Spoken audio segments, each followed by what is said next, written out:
Hola, ¿qué tal? Hola, ¿cómo estás, Alberto? Bien, ¿qué dices? Buenos días. Buen día, un gusto. ¿Tú se ve bien, se escucha bien?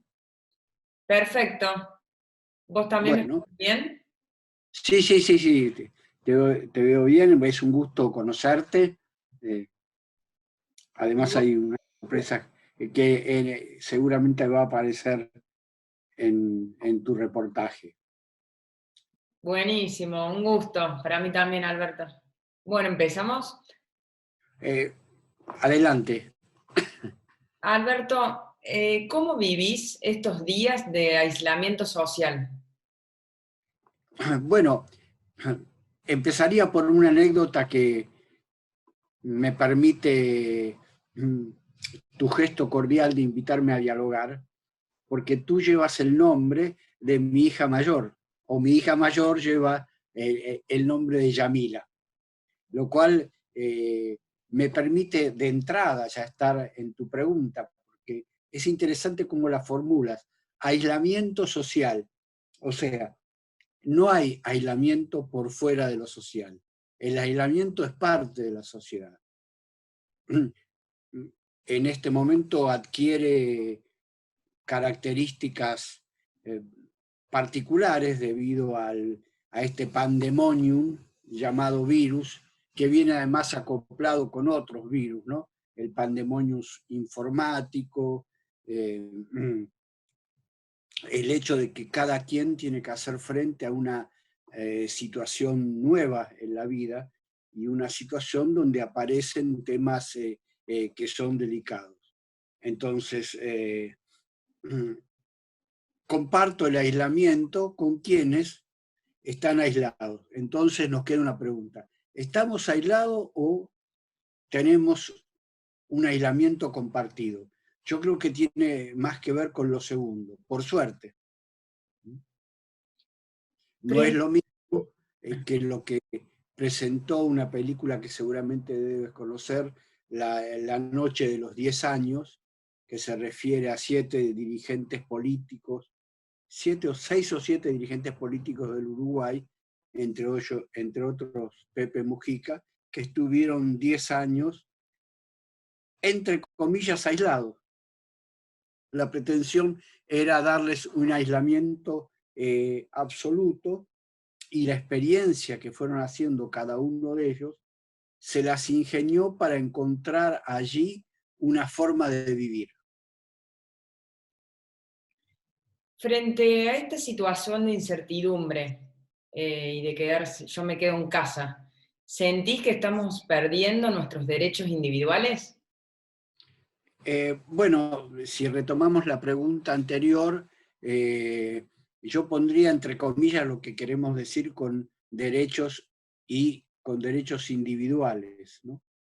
Porque los derechos que cada uno tenemos no son de mi propiedad, no son de un solo individuo, es de un individuo que está en una sociedad y que entonces adquiere o se le otorgan, generalmente se le otorgan, tales o cuales derechos. Frente a esa cuestión, cada quien encuentra una pequeña, iba a decir una palabra que ahora en la Argentina está muy excesivamente usada, encuentra una grieta a través de la cual insertar su forma particular de vivir esta situación. Y hay muchas formas, tantas formas como cada uno de los que, entre comillas, estamos aislados. Es, es muy importante, me parece, no perder de vista que es un aislamiento compartido y que además en otras ocasiones, en experiencias previas que no son las que estamos viviendo ahora, el aislamiento, por ejemplo, en el terreno de las artes, permitía en determinados momentos que tal pintor se aísle en su estudio y tuviese ese momento de invención o de iluminación que le permite presentar, por ejemplo, una nueva forma de pintar. Kandinsky, cuando inventa el arte abstracto. El día que lo inventó estaba totalmente aislado su arte abstracto, porque no tenía una historia previa, no era parte del mundo de la pintura. Incluso él tuvo que atravesar, como muchos otros artistas, incluso como muchos otros psicoanalizantes, atravesar ese momento en que una forma nueva de vivir, una forma nueva de responder por fuera de los cánones establecidos, de los cánones normativos, tiene que hacer su camino, pero hace un camino que no tiene una historia previa en la cual apoyarse. Por ejemplo, cuando un miembro de la familia llega a la decisión de que no va a seguir con la herencia familiar de ejercer tal profesión y se ubica en una actividad, por ejemplo, tan extraña como la de tocar el dirigayú, y su familia lo acosa diciéndole que cómo, de eso no va a poder vivir. Y entonces esta persona, hombre o mujer, o incluso una persona de edad, tiene que hacer frente a tomar una decisión nueva en la vida, que en la vida compartida no tiene una historia previa. Y tiene que ganar o dejar que se despliegue la legalidad de su opción. ¿Y qué opinas de las medidas que está tomando el gobierno? Es complicado hablar sobre las medidas de un gobierno, porque en principio todas las medidas que se han tomado hasta ahora, uno podría decir que son buenas, que son malas o que son todo lo contrario. En principio, el gobierno de la Argentina ha tomado una serie de medidas que en principio son conducentes y tratan, a la manera que puede hacerlo un gobierno, de dar una respuesta para el conjunto de los ciudadanos. Yo creo que el problema no está solamente allí, aunque es bueno tener un gobierno que toma ciertas medidas, sino cómo cada ciudadano vive, se hace cargo de la libertad que él tiene para hacer algo frente a esas medidas. En este momento, Alberto, ¿pensaste más de lo habitual sobre tu propia mortalidad? Bueno, yo creo que hay una ventaja con la muerte. La muerte no se piensa porque ella se presenta cuando lo decide y lo decide sin consultarnos, con pandemia o sin pandemia. Hay gente que va a encuentra en estos días, se encuentra con su forma de morir, que no pasa solo por el coronavirus. La muerte es algo con lo cual nacemos. Se puede decir que nacemos y ya estamos muriendo. Había un antiguo filósofo griego, del cual ahora no recuerdo su nombre, que cuando le comunicaron la muerte de su hijo, que es una experiencia terrible para cualquier padre, respondió, bueno, nació para la muerte.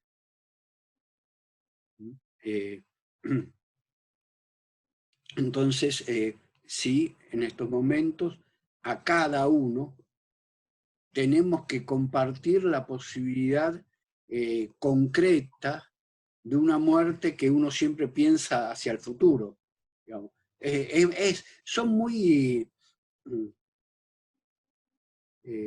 débiles nuestros pensamientos sobre la muerte, porque por más que la pensemos, es ella la que decide y no nosotros.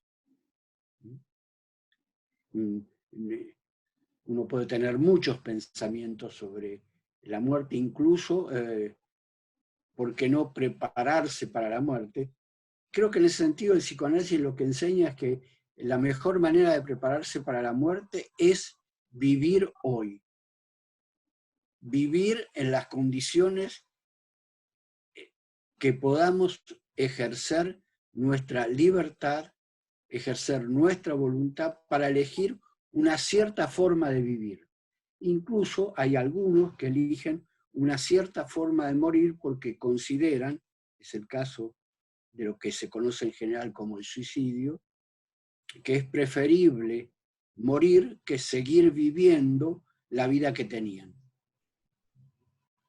Entonces, volviendo a tu pregunta, sí, hoy en este aislamiento social, como atinadamente indicaste en tu primera pregunta, en este aislamiento social aparece en la superficie de cada vida con mucha visibilidad el hecho de que puede ocurrir la muerte, el hecho de que somos mortales, el hecho de que no hay una garantía ante la presencia extraña de esta figura de la muerte que se presenta cuando ella lo decide y que se presenta en cada condición al margen de lo que nosotros podamos pensar o asegurarnos ante ella, ¿no? No por nada se dice que al señor seguro se lo llevaron preso. La sociedad se está comportando con mucho frenesí y paranoia. ¿Considerás que las grandes corporaciones y los grandes medios utilizan esta situación para fines personales? Bueno, en primer lugar nos ubicamos en la sociedad que vivimos, que es una sociedad capitalista. Además, nos tocó, nos guste o no, que por primera vez en la historia de la humanidad una forma del sistema social se ha instalado en el conjunto del mundo. Se puede decir que no hay sociedad humana hoy día que viva por fuera del capitalismo. Y en el capitalismo, las ganancias de todo tipo son el leitmotiv que le permite producirse y reproducirse. Y entonces el capitalismo tiene esa ventaja que todo lo que pueda llevarse a su boca, lo hace. Desde la explotación de los minerales, las energías, ¿por qué no? El arte, la producción de libros. O sea, todo aquello que le pueda dejar ganancia, el capitalismo se apropia. Y es algo que le corresponde a su naturaleza. Es como ese famoso cuento que un animal le pide, un alacrán le pide a un animal, a otro animal, que lo ayude a cruzar el río, y el animal le pone como condición que no lo vaya a picar. Y cuando están en la mitad del río, el alacrán lo pica. Y el animal dice, pero ¿cómo habíamos quedado que no me ibas a picar? Es mi naturaleza. Es la naturaleza del capitalismo generar de cada cosa que le sea posible, incluso volviendo a un tema que antes preguntaste, el capitalismo ha hecho una industria de la muerte. Desde las terribles barbaridades que se han conocido en la experiencia nazi, los hornos crematorios fue una experiencia industrial de la muerte, hasta los funeral homes de los Estados Unidos, por ejemplo, que además se han extendido en el conjunto del mundo. Respecto al frenesí, me gusta esa palabra de frenesí. Me parece, el frenesí es el frenesí de la vida. Por ejemplo, si uno cuida mucho la vida, corre un peligro, que pierde el frenesí de vivirla. Semejante, volviendo a tu pregunta sobre el capitalismo, del tío patilludo de esa vieja historieta, que almacenaba monedas de oro, tenía incluso una pileta, una alberca llena de monedas de oro, pero tenía un problema. Como él acumulaba, no las podía gastar. en una forma extraña que él tenía de inutilizar lo que atesoraba. Una vida, si se la cuida, no se la vive. Viviéndola es que uno encuentra las formas de cuidarla. Utilizaste otro término, el término de paranoia. Bueno, en este momento, ¿quién no tiene desplegada una sensibilidad paranoica? Voy a abrir el picaporte de una puerta y de pronto, pero me tendré que colocar guantes porque quizás el virus está ahí esperándome. Me pude lavar las manos con alcohol, gel o con jabón después de abrirla. Es un leve momento de persecución que además es compartido y que además demuestra un viejo dicho que los paranoicos también tienen derecho a tener enemigos. Porque se tiene la idea de que, una idea que nunca se comprobó, de que los paranoicos inventan la persecución. Y cuando se estudian personajes a los que se califica de paranoico, uno se da cuenta que es un invento que tiene raíces en esa cosa extraña que todos vivimos que se llama la realidad. La realidad es una de las fantasías más compartidas que tenemos los humanos, compartidas entre los humanos. Creo que un ejemplo concreto de la realidad muestra la economía, que tiene muchos ropajes de ciencia por su uso de las matemáticas, de las estadísticas, y es una de las fantasías de efectos materiales que cada uno de nosotros vive. Una devaluación, ¿cómo se produce? ¿Quién la produce? Más allá de que pueda haber determinados agentes que la decreten, se trata de la realización de una fantasía económica que se mete en nuestros bolsillos, que afecta no solo la imagen del cuerpo, sino que toca nuestra carne. De pronto, una medida económica afecta nuestra posibilidad de seguir teniendo un servicio médico, porque la cuota se disparó y nuestros bolsillos quedaron vacíos por una medida económica. O sea, tu pregunta me permite indicar que es conveniente quitarle toda la carga peyorativa al término frenesí como al término paranoia.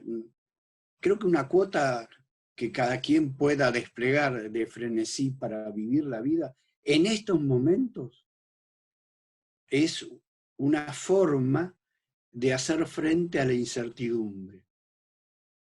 Y ahí la paranoia en cada uno de nosotros surge a partir de un hecho que nos afecta y que no podemos explicar. Tú sabes que frente a este pandemonium del coronavirus han surgido miles de teorías explicativas, desde que es un complot oriental, otros que no, es un complot de Occidente que se les metió vía una olimpiada militar a Oriente, que fue un producto que se escapó de los laboratorios, etcétera, etcétera. Entonces, frente a ese hecho, quedamos en un estado de sensibilidad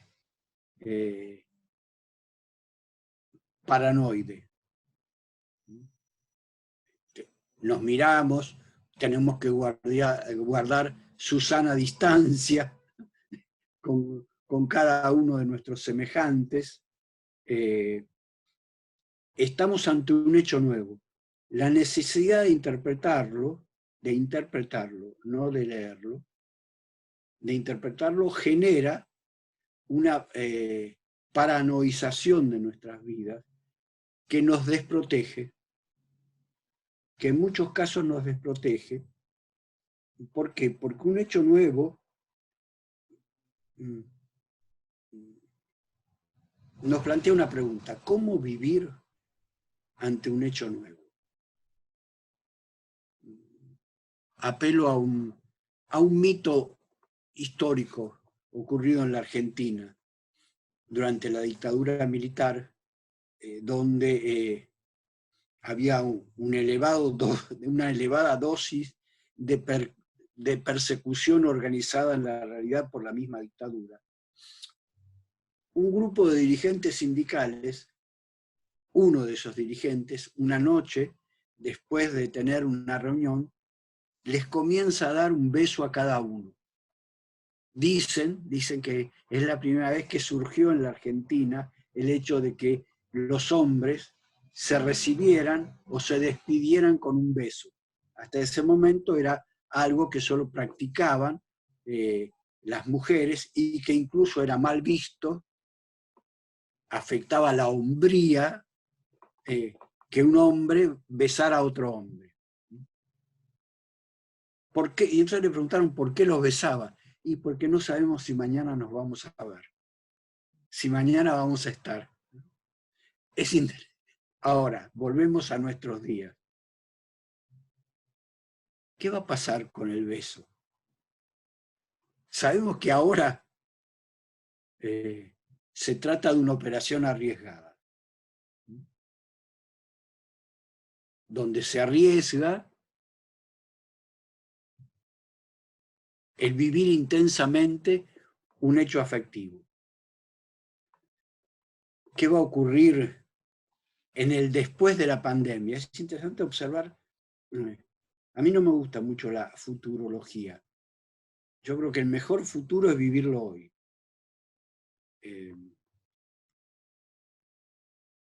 No sabemos qué va a pasar cuando se integre a la normalidad. Mira qué interesante, ¿no? Se integra a la normalidad el coronavirus, vía, por ejemplo, las vacunas. ¿Qué va a pasar con las costumbres? Pensemos en esta costumbre argentina muy compartida, el mate. ¿Lo vamos a seguir compartiendo? Y mira qué cosa interesante, si no lo compartimos, ¿vamos a poder decir que tomar mate va a ser una muestra de individualismo capitalista? Yo lo dudo. Lo dudo, pero me parece que estoy hablando de cosas mínimas, porque además, por ejemplo, saludar con la mano viene de una vieja tradición de dar la mano era acompañar con un gesto la palabra, un gesto de alianza. Pero ¿vamos a poder seguir dando la mano? Porque ¿en qué situación va a quedar quien se atreva a dar un beso de saludo a alguien en público o saludar de mano en la calle, en la entrada de un espectáculo, en la entrada al lugar donde realiza su análisis? ¿Cómo va a ser? O sea, lo que me planteo como analista es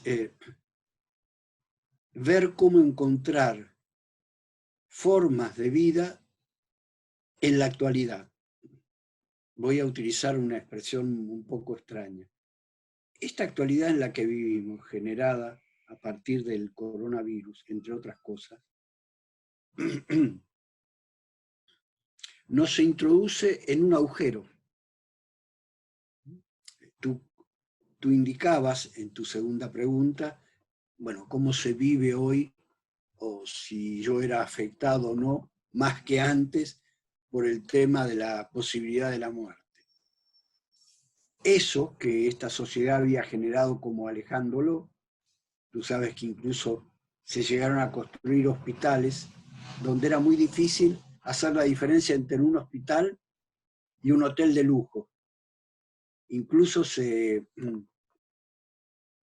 trata en algunos hospitales, que por supuesto están destinados a determinados estratos de la sociedad que pueden pagar esos servicios, se ocultaba como si fueran cuadros los instrumentos médicos que tal o cual paciente internado tenía que tener. Era una forma de ocultar la enfermedad, o era una forma de ocultar que yendo a un hospital y siendo tratado está presente la muerte. Esta era una sociedad organizada en torno a alejar, a suprimir incluso la muerte. Un hecho que ahora ha tomado estado público al margen de nuestra voluntad es que hoy día, frente a la muerte de un ser querido, se ha trastocado definitivamente o en forma muy dura el rito funerario que nos permitía hacer frente, los sistemas funerarios son para eso, ¿no? Los ritos funerarios, hacer frente a vivir en una nueva situación provocada por el agujero de la muerte de un ser querido. Entonces, volviendo a nuestro tema de hoy, el coronavirus nos coloca en una situación donde estamos ante un agujero sin bordes, cuyo único borde es el agujero mismo.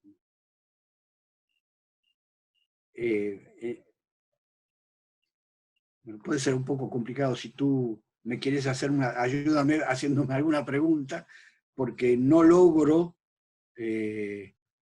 no tengo condiciones para decirlo de otra manera más que esa.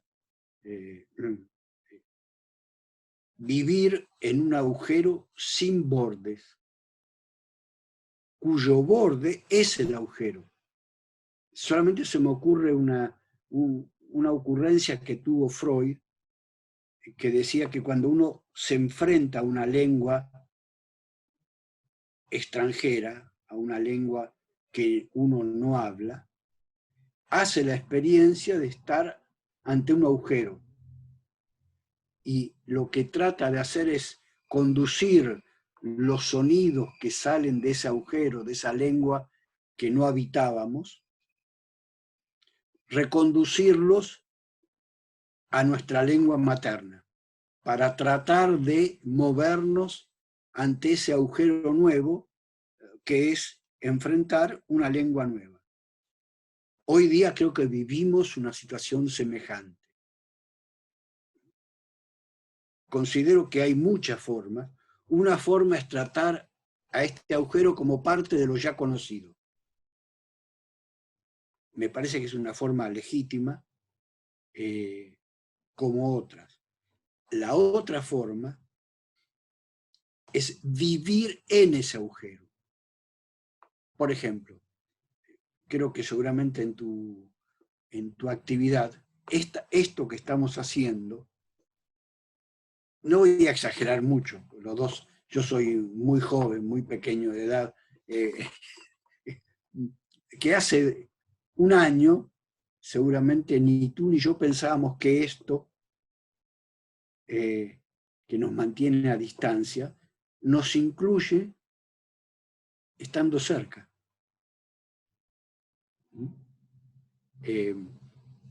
Bueno, entonces, ¿cómo vivir ahí? ¿Cómo ejercer nuestra libertad de vivir en ese agujero sin borde? Donde el único borde que tenemos para asirnos es el agujero mismo. Estoy pensando en una anécdota que narra Tomás Diet.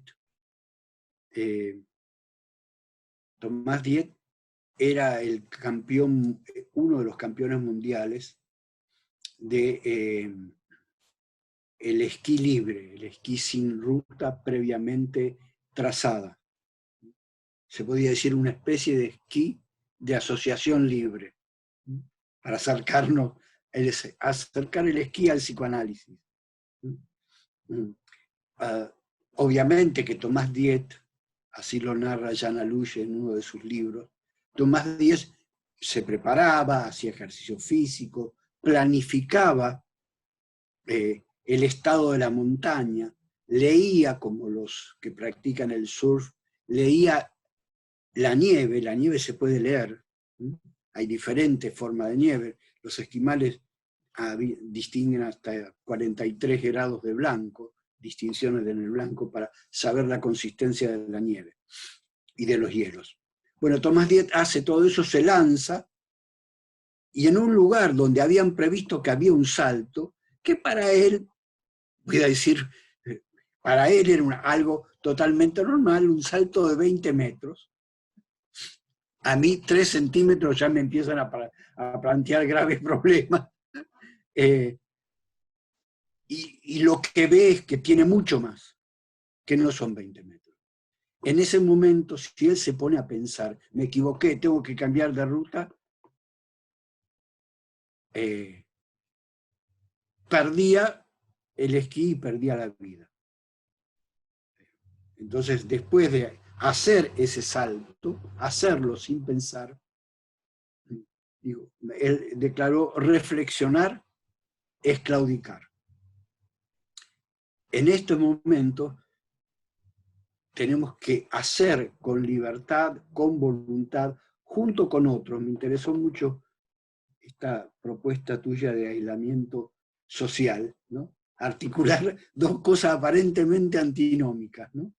Que en el aislamiento social hay cosas que se pueden hacer. Una de ellas es que estamos conversando,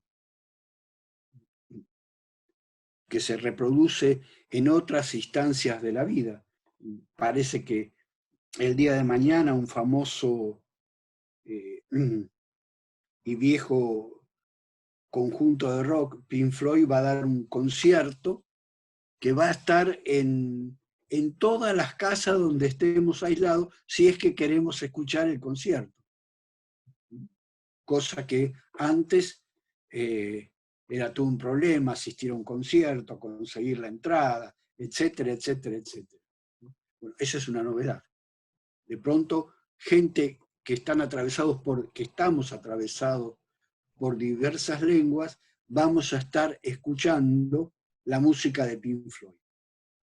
O también se ha hecho con el teatro, también están funcionando talleres de arte. Sí, también en el psicoanálisis, ahí en eso, aunque se conozca poco, el psicoanálisis tiene una experiencia ya larga, desde, creo, si no me equivoco, en 1951, un psicoanalista americano comenzó a atender por teléfono. Bueno, son parte de las novedades de vivir en este agujero sin borde.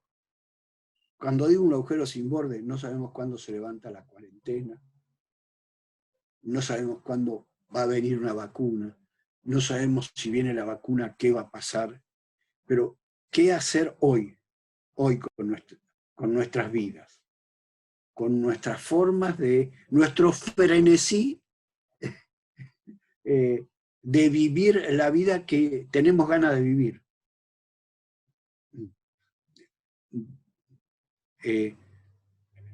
Hay gente que incluso ha decidido enfrentar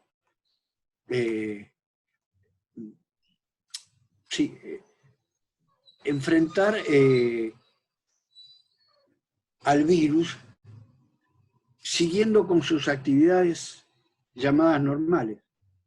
Es un riesgo, es un frenesí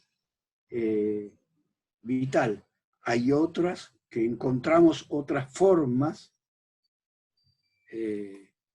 frenéticas. Es interesante, porque el frenético introduce una vida con frenos y sin frenos al mismo tiempo. Por ejemplo, Tomás Viet, cuando percibe el salto, fue no solamente de 20 metros, sino de 60 metros. Dicen los malos que fue de 70 metros. Cuando percibe eso, no podía aplicar el freno al esquí, porque si no, el agujero lo devoraba. Hacer el salto le permitió saltar 70 metros y cuando llegó a tierra después, pudo contarlo. O sea, seguía estando vivo. Y Alberto, ¿tenés justamente alguna anécdota, algo que hayas vivenciado en estos días y nos quieras compartir? Para mí la mejor anécdota es poder compartir contigo y con otra gente esta experiencia de la virtualidad. Tú sabes que no solo en la Argentina, pero en Argentina, recuerdo años atrás un famoso programa, porque siempre se hablaba de él, llamado 678, que dedicaba gran parte del tiempo a criticar a quienes estaban en las redes, porque eso no era la realidad. Es interesante observar que prácticamente todos y cada uno de los que conformaban ese programa hoy despliegan su actividad en las redes virtuales. No hay que confundir la virtualidad con la ausencia de efectos materiales.